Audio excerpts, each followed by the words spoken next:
Kumbh Mela முடியறதுக்குள்ள Indian railways நம்ம கிட்ட இருக்குல்ல அத குழி தோண்டி புதைச்சிருவாங்க. பாத்துங்களேன், கும்பமேளாவோட நிறைவு விழாவும் இந்தியன் ரயில்வேஸோட நிறைவு விழாவும் ஒரே நாள்ல நடக்கும்னா பாத்துங்க. இது கோயின்சிடன்ஸ் எல்லாம் கிடையாது, இது இப்ப இங்க நடந்துகிட்டு இருக்கு.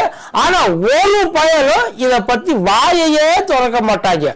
அந்த பக்கமும் சரி இந்த பக்கமும் சரி. சார், கசாப்பு கடைக்கு போன ஆடு கணக்கா மாட்டிக்கிச்சு சார். ஒவ்வொரு கிராசிங்லயும் எல்லா ட்ரெயினையும் ஒரு ட்ரெயினையும் இவங்க விடுறது இல்ல. ஒவ்வொரு நாளும் ஒவ்வொரு நியூஸா வந்துகிட்டு இருக்கு.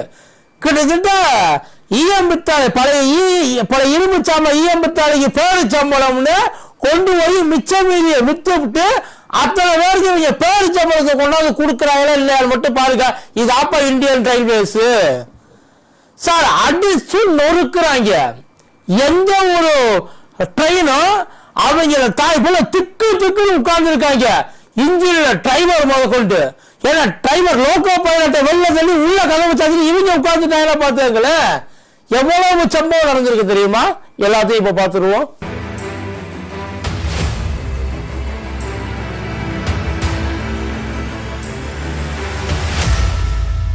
மதியம் வணக்கம். இது மதியம் தர்பாட்டா கூத்தரி கோப்பு. கும்பமேளா ரொம்ப பிரமாதமா உலகம் முழுக்க பிரசித்தி பெற்று வேற லெவல்ல வந்து கொண்டாடிட்டு இருக்காங்க. சந்தோஷம். ஆனா இங்க உள்ள அந்த சர்க்கிள்குள்ள அவங்க கிரியேட் பண்ணிருக்காங்க ஒரு சிட்டி. அந்த சிட்டிக்குள்ள நடக்கிறது மட்டும்தான் காட்டுறாங்களே தவிர அந்த சிட்டிக்கு வெளியில என்னென்ன நடக்குதுன்னு எவனுமே எங்கேயும் காட்டுறது இல்ல. அதை பத்தி பேசுறதும் கிடையாது. இதே தமிழ்நாட்டுல இல்ல சவுத்துல எங்கேயாச்சு சின்னதா ஒரு கீரல் விழுகுதுன்னு வைங்க, எவ்வளோ ஒருத்தர் ஏதோ ஒண்ணு போதையிலேயே பண்ணிட்டான், அவனுக்கே தெரியாம பண்ணிட்டாலே இங்க என்ன குதிப்பாங்க. எவ்வளவு தேசபக்தி அப்படியே பொங்கி வழி அப்படியே ஆறா ஓடும்ல. ஆனா எவ்வளவு பெரிய ஒரு சம்பவம் இங்க நடந்துகிட்டு இருக்கு, ஒரு வகை கேள்வி கேட்க மாட்டேங்கிறாங்க சார். பொதுவா வடக்கங்கனால தப்பா எடுத்துக்காதீங்க, ஏன்னா இப்படி செய்யறவங்க அங்க ரொம்ப அதிகமா இருக்காங்க. அதனால தான் சொல்றேன். ட்ரெயின்ல டிக்கெட் எடுக்க மாட்டாங்க, டிக்கெட் எடுத்தவனையும் அந்த டிக்கெட் எடுத்த சீட்ல உட்கார விட மாட்டாங்க. அவனை முடிச்சு வெளியில தள்ளி விட்டு இவங்க கம்ஃபர்டபுளா உட்காந்து. ஒரு பழைய படம் ஒண்ணு இருக்கும், பாண்டியா படம். ஏண்டா பொழுதன்னைக்கு அடுப்புல காஞ்சி என் பொண்டாட்டி வேகாத வெயில்ல இப்படி இடம் இல்லாம நின்றுகிட்டு இருக்கா, டைமர் சீட்ல உட்காந்துருக்கலாம், உனக்கு என்ன உட்கார்ந்து ஓடிட்டு வர வேண்டியதுக்கு, எந்திரிச்சு நின்று ஓட்டுற மாதிரி. கிட்டத்தட்ட அதே கதை தான் வடக்கில் இருக்க ஒவ்வொருத்தரும் ட்ரெயின்ல டிராவல் பண்றப்ப நடக்குது. நமக்கே நல்லா தெரியும், இன்னும் நம்ம அதுக்கு பழகிட்டோம். இவங்க இப்படித்தான் செய்வாங்க. அவங்க இது வரைக்கும் கை வைக்காத ஒரே ஒரு இடம் ட்ரெயின்லனா இந்த ஏசி கம்பார்ட்மெண்ட்ல தான். மற்றபடி ஜெனரல் கம்பார்ட்மெண்ட்ல நீங்க ரிசர்வ் பண்ணிட்டு போனீங்க அப்படின்னாலும் அந்த சைட்ல போறப்ப ஓ ரிசர்வ்டு உனக்கு அன்ரிசர்வ்டு. உன்னால முடிஞ்சா அந்த சீட்ல ஒரு ஓரமா உட்கார்ந்துக்கலாம் நீ, அவ்வளவுதான். மற்றபடி பருத்துக்கிட்ட போகும். ரிசர்வ் பண்ணிருக்கேன்னு சொன்னீங்கன்னா உன்னை அப்படியே இழுத்து தரணும் டாய்லெட்ல கொண்டு போய் போட்டு இவங்க உட்கார்ந்துருவாங்க. இதை கேட்கறதுக்கு சிஆர்பிஎஃப் எதுவும் கிடையாது. இதை கேட்கறதுக்கு ரயில்வேக்கு உப்பு இல்ல. ஒட்டு மொத்தமா ஒன்னால, அதாவது எவனால வந்து அதை சமாளிச்சு அவனுக்குள்ள இருக்க முடியுமோ அவனுக்கு மட்டும்தான் இது. உன்னோட திறமை டிக்கெட் புக் பண்ணினா மட்டும்தான், டிக்கெட் புக் பண்ணி காசு வாங்குறது மட்டும்தான் என் வேலை. டிராவல் பண்றது உன்னோட திறமை அப்படின்னு சொல்லி நம்ம கிட்ட தள்ளி விட்டு வேடிக்கை பார்த்துட்டு உட்கார்ந்து இருந்துச்சு இந்தியன் ரயில்வேஸ் இது நாள் வரைக்கும். ஆனா இப்ப எல்லையை மீறி போயிட்டாங்க சார். அந்த பிரக்யாராஜ் இருக்குல்ல, அங்க அந்த கும்பமேளா நடக்கிற இடத்துக்கு கிட்டத்தட்ட 50 கோடி பேர் வருவாங்கன்னு எதிர்பார்த்தாங்க. இந்த 50 கோடி பேர்ல 49 கோடியே 75 லட்சம் பேரு பஸ்லையும் ட்ரெயின்லையும் தான் வருவாங்க. அது அத்தனை பேருக்கு நல்லா தெரியும். மீதமுள்ள ஒரு 25 லட்சம் பேர் தான் தனி பிளைட்ல வரலாம், இல்ல ஜெனரலா ஒரு பிளைட்ல வரலாம். அவங்களுக்கு தனி கவனிப்பு அங்கு கிடைக்கும். ஆனா மீதமுள்ள இந்த 49 கோடியே 75 லட்சம் பேர் இருக்காங்கல்ல, இவ்வளவு பேரும் கவர்மெண்டோட இதுலதான் வந்து டிராவல் பண்ணணும். அதுலதான் கம்யூட்டிங் கிடைக்கும். ட்ரெயினா போகணும், இல்ல பஸ்ஸா போகணும், இல்ல நடந்து போகணும், அவ்வளவுதான். இப்போ அந்த ட்ரெயின்ல அங்க வந்ததுக்கு அப்புறம் அவங்களுக்கு ஏற்பாடுகள் தடபுடலா இருக்கு. அதுல எந்த குறையும் இல்லை. அங்க உள்ள போயிட்டு அவன் ரீச் ஆயிட்டானா அவன் தங்குறதுல இருந்து திங்கிறது வரைக்கும் 10 பைசா செலவு இல்லாம கவர்மெண்ட் பார்த்துக்குது. பெருமையா இருக்கு. ஆனா போய் சேர்றவன் நிலைமை சம்பந்தமே இல்லாம சார் ஒரு ட்ரெயின் நின்றுகிட்டு இருக்கு ஒரு ஸ்டேஷன்ல. அது பிரகாஷ் போகுது. அந்த நின்றுட்டு இருக்க ட்ரெயின்ல அந்த அன்ரிசர்வ் கம்பார்ட்மெண்ட்ல ஏற முடியல. அதுக்கப்புறம் ரிசர்வ் கம்பார்ட்மெண்ட்லயும் ஏற முடியல. அவ்வளவு கூட்டம் உள்ள கூட பூந்துட்டாங்க அத்தனை பேரும். ஏசி ட்ரெயின்ல ஏன்டா நாங்க இங்க நிக்கிறதுக்கே வக்கலாம உட்கார்ந்து இருக்கோம், உனக்கு ஏசியில சொகுசா படுத்துக்கிட்டு போறியான்னு சொல்லி படுத்துக்கிட்டு இருந்ததை பார்த்து அந்த குப்பை தொட்டி இருக்குல்ல, இரும்பு குப்பை தொட்டி, அதை எடுத்து அடிச்சு ஜன்னல் கதவை உடைச்சிட்டாங்க சார்.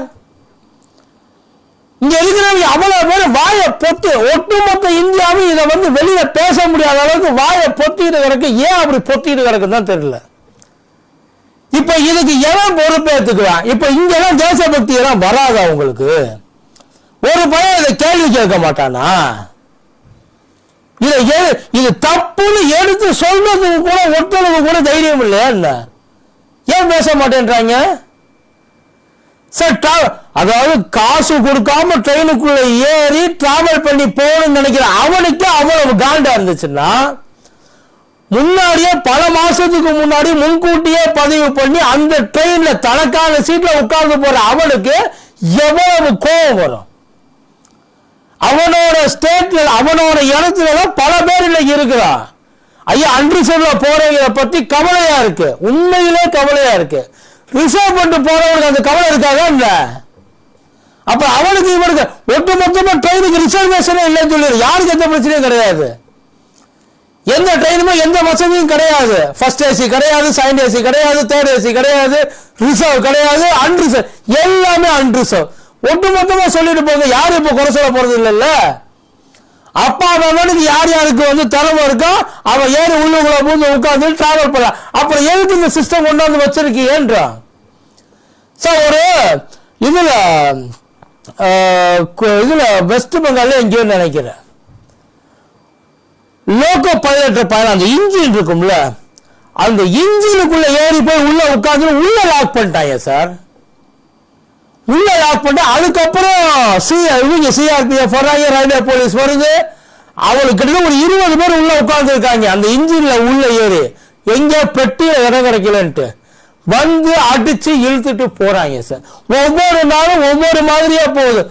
ஓர ட்ரெயின்ல ஆத்திரம் தாங்காம கல்லை விட்டு எறிகிறாங்க, கதவை உடைக்கிறாங்க, என்னென்னமோ செய்யறாங்க சார். எவனும் ஒரு வாய் ஒரு பேச்சு கொஞ்சம் கூட கவலை. எவனுக்கு நான் தெரியாம தான் கேட்கிறேன். இதான் தமிழ்நாட்டில் இந்த மாதிரி எவனாச்சும் ஒருத்தர் செஞ்சு, சவுத்ல இந்த மாதிரி எங்கேயாச்சும் எவனாச்சும் செஞ்சு பார்த்துருக்கீங்களா என்ன? டிக்கெட் எடுக்காம பிளாட்ஃபார்முக்கே போக மாட்டாங்க, பிளாட்ஃபார்ம் டிக்கெட் எடுக்காம ஸ்டேஷனுக்குள்ளே நுழைய மாட்டாங்க சார். உண்மை இது நெசம். அந்த அளவுக்கு அவங்களுக்கு ரூல்ஸ மதிக்க தெரியுது. ஒரு பொது சொத்தை எப்படி பார்த்துக்கணும் தெரியுது. போராட்டம் பண்றாங்க, கலவரம் பண்றாங்க, அந்த நேரத்தில் நடக்கிறது வேற. நான் சொல்றது சாதாரணமான நாள். இந்த மாதிரி இல்ல, இந்த இது கும்பமேளா இது ஒரு பக்தியினால செய்யறாங்க. பக்தி முத்தி போய் என்ன வேணாலும் செய்வாங்க இல்ல? அவனை கழுத்து செத்துருவானா இல்ல? இல்ல தீ குளிச்சிருவானா, கத்தி எடுத்து குத்திக்குவானா? அதெல்லாம் பண்ண மாட்டாங்க இல்ல? அப்பதான் அந்த பக்தி வராது இல்ல? சமாளிக்கிறாங்க சார். அது எப்படி எதோ கொண்டாந்து முடிச்சு போடுறாங்க பாருங்க. ஆனா இத எந்த ஒரு இடத்துலயுமே இதுவரைக்கும் அட்ரஸ் பண்ணல. இதுவரைக்கும் ரயில்வே பட்ஜெட் சொல்லி அது வாயிலிருந்து அந்த அம்மா வாயிலிருந்து வார்த்தையே வந்தது கிடையாது, நிதியமைச்சர் வாயிலிருந்து. இந்த லட்சணத்துல இருக்க இருக்க இருக்க இருக்க எல்லாத்தையும் பிரிச்சு மேய்ஞ்சிக்கிட்டு இருக்காங்க. இது சும்மாலாம் இல்ல, ஏகப்பட்ட ரயில் உள்ள அப்படி விட்டும் பத்தல என்ன பண்ணணும்? பாதுகாப்பு கொடுக்கணுமா இல்லையா? அந்த ட்ரெயின்ல போறவங்களுக்கு என்ன பாதுகாப்பு? கோவத்துல ஏதோ ஒரு நாய் திடீர்னு கொண்டு போய் டீ வச்சிருது, என்ன பண்ணுவீங்க? உசுர போச்சுன்னா போன உசுருக்கு 5 லட்சம் ரூபாய் கொடுப்பீங்க அன்பளிப்பா? இதுக்கு என்ன பதில்? ஏன் இதை யாரும் கேட்க மாட்டேன்றீங்க? இதுக்கு என்ன நடவடிக்கை எடுக்க போறாங்க? இது இப்ப இல்ல, இப்ப ரொம்ப அதிகமா இருக்கு. இதுக்கு முன்னாடியும் அது இருந்தது. தமிழ்நாட்டிலே பல இடங்களை கம்ப்ளைண்ட் பண்ணி அவங்களை இறக்கி விட்டு, அதுக்கப்புறம் அத போலீஸ் வந்து இறக்கி விட்டு, அதுக்கப்புறம் அந்த சீட்டுக்கு உண்டான கொண்டு போய் உள்ள உட்கார வச்ச சம்பவம்லாம் இருக்கு. அது அத்தனையும் இந்த சவுத் பார்டர் தாண்டுற வரைக்கும், கர்நாடகா தாண்டி அந்த பக்கம் வண்டி போயிடுச்சுன்னா அதுக்கப்புறம் நம்ம கண்ட்ரோல்ல கிடையாது. ஏன் ரயில்வே கண்ட்ரோல்லயே ரயில்வே கிடையாது, தெரியல. முழுக்க முழுக்க முழுக்க என்ன நடந்தாலும் ஒரு போலீஸ் பக்கத்துல வராது. இங்க நம்ம ஊர்ல இந்த டிக்கெட் செக்கரு, அப்புறம் இந்த டிடிஆர், ரயில்வே போலீஸ், சிஆர்பிஎஃப் இதெல்லாம் உள்ள இருக்கும்ல, அவங்களை தாண்டிட்டா ஒன்னும் பண்ண முடியாது. ஏன்னா அவங்க என்ன பண்ணுவாங்கன்னு யாருக்குமே தெரியாது. அவங்களுக்குன்னு வந்து ரயில்வேஸ்ல ஒரு தனி ரூல்ஸ் போயிட்டு இருக்கு. சார் இது வந்து இன்னும் இந்த நிப்பாட்டி கொள்ளையடிக்கிறது, வழிப்பறி பண்றது, இது எல்லாத்தையும் தாண்டி மோசமான ஒரு விஷயம் சார். ஒரு ஃபேமிலி நம்பி டிராவல் பண்ண முடியாது. இங்க இருந்து நார்த்துக்கு நார்மலாக ஒரு ஃபேமிலி நம்பி டிராவல் பண்ண முடியாது. இப்ப ஏசி கம்பார்ட்மெண்ட் வரைக்கும் வந்துட்டாங்க. என்னத்தை கிழிக்க போறாங்க இப்ப? அதை சார் தப்பா எடுத்துக்காது. அவ்வளவு வார்த்தை நம்ம ரூல்ஸை ஃபாலோ பண்ணி என்ன சார் பண்ணியா? அதாவது அவங்க ஃபாலோ பண்ண மாட்டாங்க, நம்ம மட்டும் எல்லாத்தையும் ஃபாலோ பண்ணணுமா? ஃபாலோ பண்ணிட்டு போறவன ஃபாலோ பண்ணாதவன் நீங்க காப்பாற்றவும் மாட்டாங்களா? அப்புறம் எதுக்கு தான் இருக்கிறீங்க நீங்க? ஒண்ணு இருக்கிற அத்தனை பேருக்கு ஒழுங்கா பாதுகாப்பு கொடுங்க. அதாவது சாதாரணமா நாம பார்டரை கிராஸ் பண்ற பாதுகாப்பு கேட்குது, அந்த நிலைமை ஆகி போச்சு. நம்ம ஊர் பார்டரை கிராஸ் பண்ண நமக்கு பாதுகாப்பு இல்லைன்ற அளவுக்கு ஆகி போச்சு. அப்புறம் என்னத்தையும் நிர்வாகம் பண்றீங்க? நிர்வாகத்துக்கு இங்க வந்து நான் கிளாஸ் இருக்க ஏன் இருக்கிற யாராச்சும் ஒருத்தர் இது வரைக்கும் அந்த வாயை திறந்து ஐயா இவ்வளவு அட்டூழிய நடக்குது, இப்படிலாம் பண்ணக்கூடாது, சவுத்ல இருந்து நிறைய பேர் கும்பமேளாவுக்கு போறாங்க, அவங்களுக்கு இதுல ஃப்ரீயா நீங்க கொடுத்து என்ன புண்ணியம்? ஒருத்தர் என்னென்ன பண்ண முடியுமோ அதான் அவங்கள சொல்லி தப்பு இல்லை. நான் போகல, எனக்கு வழி இல்லை, நான் என்ன பண்றேன்? ஒரு ஆத்துல அத்துமீறி போறப்ப அவன் செய்யறான், தடுக்க வேண்டியது எவன் பொறுப்பு? ஒண்ணு அவங்களை தடுக்க பாரு, இல்ல இவங்களை பாதுகாப்பா கொண்டு போய் சேர்க்க பாரு. அதுவும் இல்ல, எவன் வேணாலும் எக்கடை வேணாலும் கெட்டு போ, எவனுக்கு அதிர்ஷ்டம் இருக்கு அவன் மட்டும் உசுறு போறது கும்பமேளாக்குவான். போறது மட்டும் இல்ல, அங்கேயிருந்து திரும்பி வர்றதும் பிரச்சனையா இருக்கு. இது அவ்வளவும் பிரச்சனையா இருக்கு. ஆனா பாருங்க, கும்பமேளால அதை சுத்தி மட்டும்தான் காமிப்பாங்க. எவ்வளவு கிரௌடு வருது, எவ்வளவு செலிபிரிட்டி வர்றாங்க, எவ்வளவு பேர் புண்ணியம் அடைஞ்சிட்டாங்க, எவ்வளவு பேர் புளிஞ்சு போறாங்க தெரியுமா? அவங்களே வந்து கண்டுக்கங்க, அவங்க குறையும் கேளுங்க. வந்துட்டு போறவங்க மட்டும் அந்த சர்க்கிளுக்குள்ள மட்டும் பார்க்க, சர்க்கிளுக்கு வெளியிலையும் வந்து பாருங்க. இதுவும் நீங்க ஹேண்டில் பண்ண வேண்டிய ஒரு விஷயம். இந்த இடம் உண்மையிலேயே ஏதாச்சும் ஒரு சின்ன அசம்பாவிதம் நடந்தாலும் அது பெரிய அளவுல பாதிக்கும். இதை தாண்டி ஒரு கேவலமா நம்ம வளர்ந்த நாடுன்னு பெருமையா சொல்றோம். பொருளாதாரத்தில் வளர்ந்த நாடு, தொழில்துறையில வளர்ற நாடு, நாகரீகமா இருக்கிற நாடு. அவன் நாகரீகத்தை இங்க வந்து பார்த்தாலே தெரிஞ்சு போயிருமே. வருவானா எவனாச்சு? நம்பி போவானா?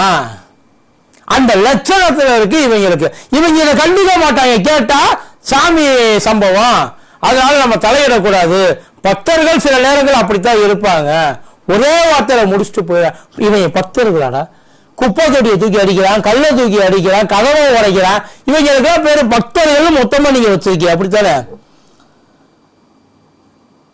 இது யாரு மேல தப்பு? இதை யாரு கேட்கணும்? இதெல்லாம் யாரு எடுத்து பேசணும்? அவங்க எதையுமே இதை பத்தி கண்டுக்கிறதே கிடையாது. ஏன்னா இதை கொண்டாந்து வச்சா தானே, முன்னாடி கொண்டாந்து வச்சா தானே பிரச்சனை. வைக்கலன்னா சார் ஒரு சின்ன சம்பவம் சொல்றேன். ஒரு வேலை ஒருத்தர் கல்லை தூக்கி அடிக்கிறான், ஒரு கை குழந்தை வச்சிருக்க ஒரு அம்மா ஒரு பேச்சுக்கு, அது கும்பமேளாவுக்கே போகல, அந்த ட்ரெயின்ல டிராவல் பண்ணுது, கல்லடிப்பட்டு அந்த குழந்தை செத்து போகுது. அதுக்கு யார் பொறுப்பு? பதில நீங்க சொல்லுங்க. நன்றி.